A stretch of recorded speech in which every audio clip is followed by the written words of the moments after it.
Hey, let's start with the new commercial, Field of Dreams, walking out of the cornfield. It was like a movie revisited.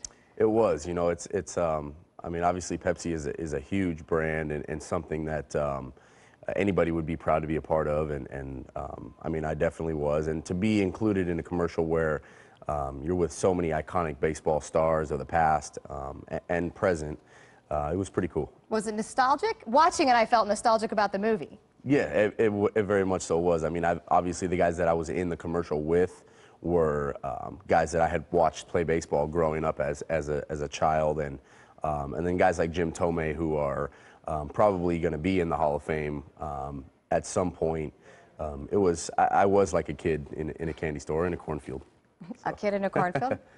Appropriately, that's for sure. Let's talk a little bit about this season. Lots of changes in the dugout, little bit of a rough start. How's the oblique feeling? Good, good. I'm just happy to be back on the field.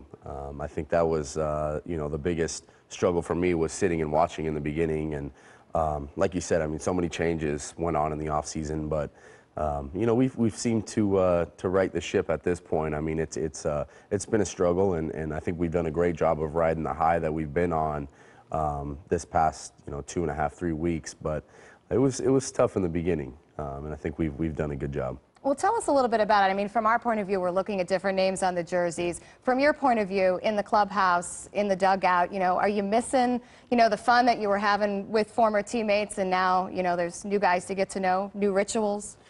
You know what? I think this team is having as much fun, if not more, than we did last year. I mean, we had a great group of guys last year, and to take nothing away from them, but we're younger this year, I think, as a whole, and guys are really enjoying being around a big league clubhouse and enjoying playing on the stage that we're able to play on night in and night out. So it's been really fun to see the guys that are in their first year with us, you know, continue to grow and have such a great time doing it.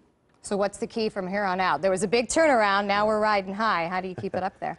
Yeah, it's tough. It's tough, and we understand that there's going to be some more lows, and it's an up and down thing. I mean, that seemed like the longest April in history to us. So to be out of that month and be able to be doing what we're doing right now, you know, Joe's such a good manager, and he really has the ability to make guys believe whatever he says. And so I think we just follow the skipper's lead and you know, continue to do what we've been doing. Well, all the ladies I know are sporting your T-shirt from Friday night, and they would be disappointed if I didn't ask about the hair. I'm worried about superstition. It's usually pre-spring training, but let's think about it. A stolen car, a break-in, Yeah. an injury. Are we going to rethink our when we're going to cut next year thought? Yeah.